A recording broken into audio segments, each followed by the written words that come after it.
Нарын облусунда түндө жер титирөө болду. Нарын облусунун аймагында 11-июнда саат 1:56 күчү болжол менен 3,5 балга жеткен жер титирөө катталды. Бул тууралуу Улуттук илимдер академиясынын сейсмология институту билдирди. Жер титирөөнүн очогу Кара Булак айылынан 10 км түштүк-чыгышта, Орто Сырт айылынан 11 км түштүк-чыгышта, Байытов айылынан 35 км түштүк-чыгышта жайгашкан. Анын күчү Кара Булак жана Орто Сырт айылдарында күчү 2,5 балл, Казыбек айылында 2 балга жеткен.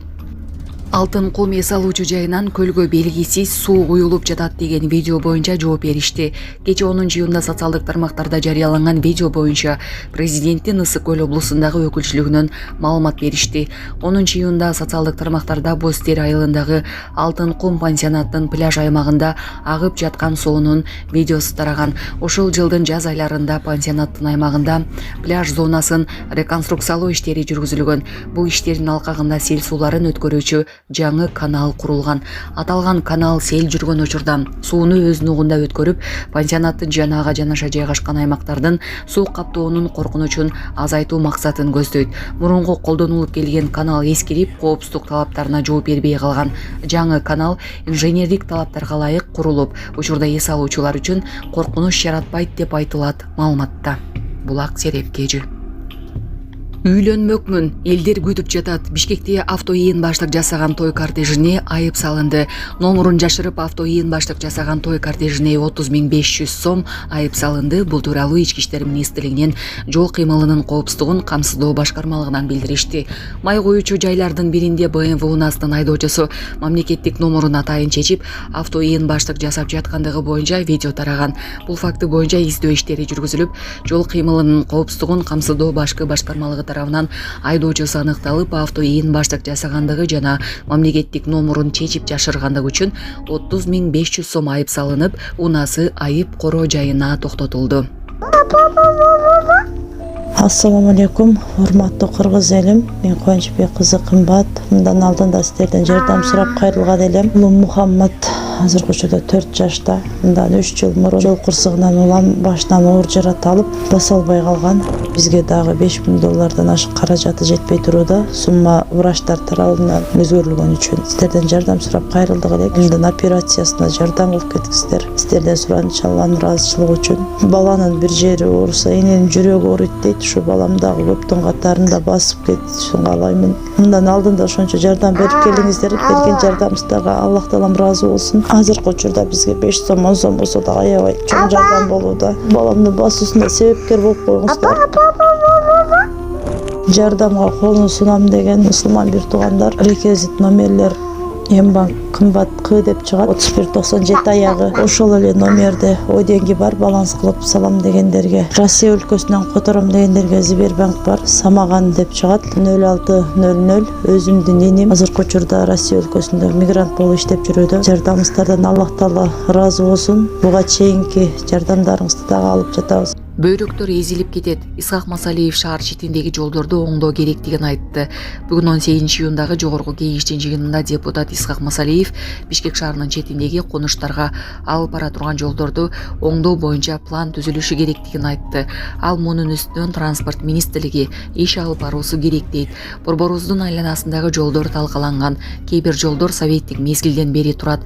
Жаңарык сыяктуу айылдарга чейин жеткиче бөйрөктөр эзилип кетет. Ошондуктан министрлик шаар тегерегиндеги айылдарга алып барган жолдорду комплекстүү изилдеп, план түзүп бекитиши керек. Ошондо планга ылайык кезеги менен оңдоло бермек, деди Масалиев. Бирден уна берилип, Өзбекстан футболчуларын стадиондо өзгөчө куттуктады. Өзбекстандын футбол боюнча курама командасынын бардык оюнчуларына жана машыктыруучулар штабынын мүчөлөрүнө 2026 жылдагы дүйнө чемпиондугуна жолдомо уткандыгы үчүн автоунаа белекке берилди. Белектерди өлкө башчысы Шавкат Мирзиёев Ташкенттеги Борбордук стадиондо тандоонун финалдык беттешинен кийин тапшырды.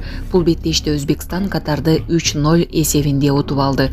Эске салсак, буга чейинки турда команда 2026 жылы АКШ, Канада, Мексикада өтө турган дүйнө чемпиондугунун финалдык баскычына биринчи жолу жолдомо алган. Өзбекстан Орусияга мигранттардын укугу бузулууда деп нота жөнөттү. Ташкент Москвадагы мигранттарга карата күч түзүмдөрүнүн зомбулугу боюнча Орусиянын Тышкы иштер министрлигине нота жолдоду. Бул тууралуу өзбек басылмалары жазышты.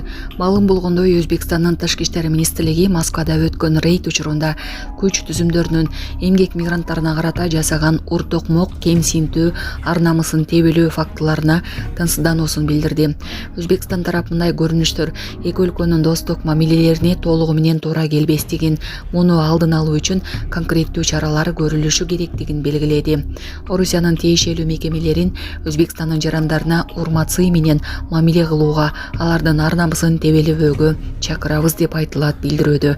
Өзбекстан тарапы окуя боюнча маалымат берүүнү, күч түзүмдөрүнүн аракеттерине укуктук баа берүүнү суранды.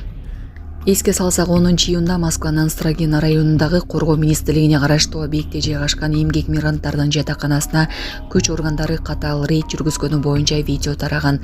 Күбөлөрдүн айтымында күч кызматкерлери мигранттарды бөлмөлөрдөн күч менен чыгарган, аларга карата кемсинтүү сөздөрүн айтышкан. Натыйжада документтеринде көйгөйү бар 5-6 адам жабыркап, полиция бөлүмүнө жеткирилген. Калифорниянын губернатору америкалыктарды Трамптын саясатына каршы турууга чакырды. Калифорниянын губернатору Гевин Ньюсом Лос-Анджелестеги наразычылык акцияларынын фонунда элге кайрылуу жасап, Дональд Трампты бийлигинен ашкере пайдаланууда айыптап, америкалыктарды АКШнын президентине каршы турууга үндөдү. Бул тууралуу чет элдик басылмалар жазышты. Дональд Трамп силерден эң көп эмнени каалайт? Ал силердин унчукпай ага акындыксыз баш ишиңерди каалайт. Ошентип тарапташ кылып алууну каалап жатат. Андай болбогула, деди Ньюсом. Анын айтымында Трамптын басымынан биринчи болуп Калифорния жабыркашы мүмкүн, бирок бул менен эле токтоп калбайт. Башка штаттар кийинки, демократия кийинки, биздин көз алдыбызда демократияга чабуул болуп жатат. Бул биз корккон учур келди дегенди билдирет, деп кошумчалады ал. Кечээ губернатор Гевин Ньюсом АКШ президенти Трамптын администрациясы тарабынан Лос-Анджелестеги аскердештирүү аракетин токтотуу үчүн сотко кайрылганын жарыялады. Ал мындай кадамга Ак үйдүн шаарга дээрлик 5000 аскер кызматкерин, анын ичинде улуттук гвардия менен деңиз аскер күчтөрүн жиберүү чечиминен кийин барган. Эске салсак, Лос-Анджелесте 7-июнда мыйзамсыз мигранттарга каршы рейдтерден улам башалмандык чыккан. Шаарга улуттук гвардиянын аскерлери жөнөтүлдү. Бул чечимге Калифорниянын Демократтар партиясынын өкүлдөрү каршы болушту. Бул акыркы ондогон жылдардагы биринчи учур. Президент штаттын өтүнүчсүз же макулдугусуз улуттук гвардияны тартууда. Калифорниянын губернатору Трампты сотко берүүнү убада кылды. АКШнын президенти жооп катары штаттын жетекчилигин келскин сындады. Лос-Анджелестин мэри Карен Бас шаар борборунун айрым райондорунда коменданттык саат киргизилгенин жарыялады.